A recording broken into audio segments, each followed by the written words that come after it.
Leo and the Little Parade, a cozy cloud story. It was the brightest morning of the year on Maple Street. The air smelled like fresh popcorn and sunshine. Colorful banners fluttered between lampposts. Marching bands warmed up with cheerful notes, and every window gleamed with ribbons and balloons. It was parade day, the most exciting day of all. Everyone had a job to do. Some people decorated floats, others hung flags or baked cookies for the crowd. And little Leo stood on his front step, holding a tiny paper flag of his own. Leo loved parades more than anything in the world. He loved the music, the color, the noise, the way the whole town came alive for one big celebration. He had asked so many times if he could join a float this year. But every time the answer had been the same. "Sorry, Leo," they said with a smile. "You're a little too young to be in the parade. Maybe next year." Leo tried to smile back, but inside he felt very small, just like the space between two drum beats.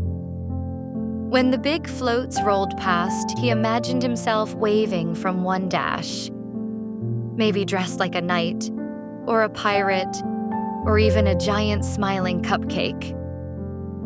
But instead, he just stood and watched, clutching his paper flag, wishing he could be part of the fun. Later that afternoon, when the excitement quieted down, Leo wandered into the garage. It smelled like old wood and paint. The sun peeked through the small window, making soft stripes of light across the dusty floor. Stacks of cardboard boxes towered beside the wall. A few old paint cans sat half open. And in that moment, something in Leo's heart began to sparkle. He picked up a box and tilted his head. He said softly, "This could be a float." He found a paintbrush, a roll of tape, and a jar of glitter that had seen better days. He started to build. At first, it was just one float. A little cardboard rocket with red fins and silver stars. Then another dash, a dragon made from paper towel tubes and green string. And then another dash, a castle with tiny windows cut from cereal boxes. By the time the sun went down, the whole garage had turned into Leo's own tiny parade. Cardboard animals, painted wagons, paper balloons, all lined up proudly on the floor. Leo wiped a smudge of paint from his cheek and grinned. "They said I was too little," he whispered. "But I made my own parade anyway." The next morning, Leo woke up extra early. He tied ribbons around each float, taped paper wheels to their sides, and rolled them carefully into the driveway. He couldn't wait to show everyone what he'd made. But when he stepped outside, something felt wrong. The air was quiet. Too quiet for parade day. Down the street, grown-ups stood in small, worried circles. The mayor talked to a few neighbors by the fountain.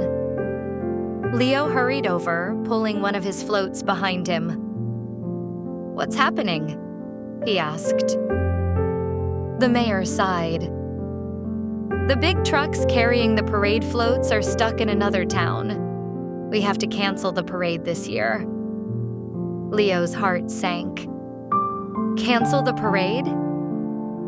The biggest, happiest day of the year. Gone? The flag still waved in the wind, but there was no music, no laughter, no sparkle in the air. Leo looked down at his little cardboard float, then at the quiet, empty street. And something inside him whispered, "Maybe it doesn't have to be empty." He took a deep breath, grabbed the handle of his cardboard rocket and started pulling it slowly down the road. At first, people just stared. Then Mrs. Ortiz from next door came out onto her porch and clapped. "Oh, look at that," she said. "Leo's having his own parade." Mr. Kim came out next, waving a towel like a flag. A few kids ran to grab their scooters and wagons. Someone brought a speaker and started playing cheerful music. And just like that, Leo's little parade began. Down Maple Street they marched. Cardboard dragons and rockets, paper castles and glittery animals rattling and squeaking as they went. Neighbors lined the sidewalks, clapping and laughing, tossing flower petals and streamers into the air. By the time they reached the town square, the street was full. Musicians joined in with tambourines and horns. The bakery handed out cookies shaped like stars. Someone even built a confetti cannon out of an old leaf blower. Leo could hardly believe it. His parade, the little one from his garage, had brought the whole town together. And for the first time that day, the air sounded like music again. When the last cardboard float rolled to a stop, the mayor walked over, smiling. He looked down at Leo and said, "Looks like we found our Grand Marshal." Leo blinked. "Me?"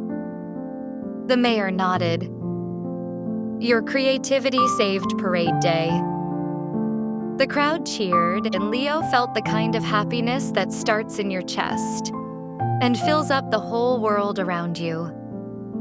He climbed onto his rocket float, waved to everyone, and grinned from ear to ear.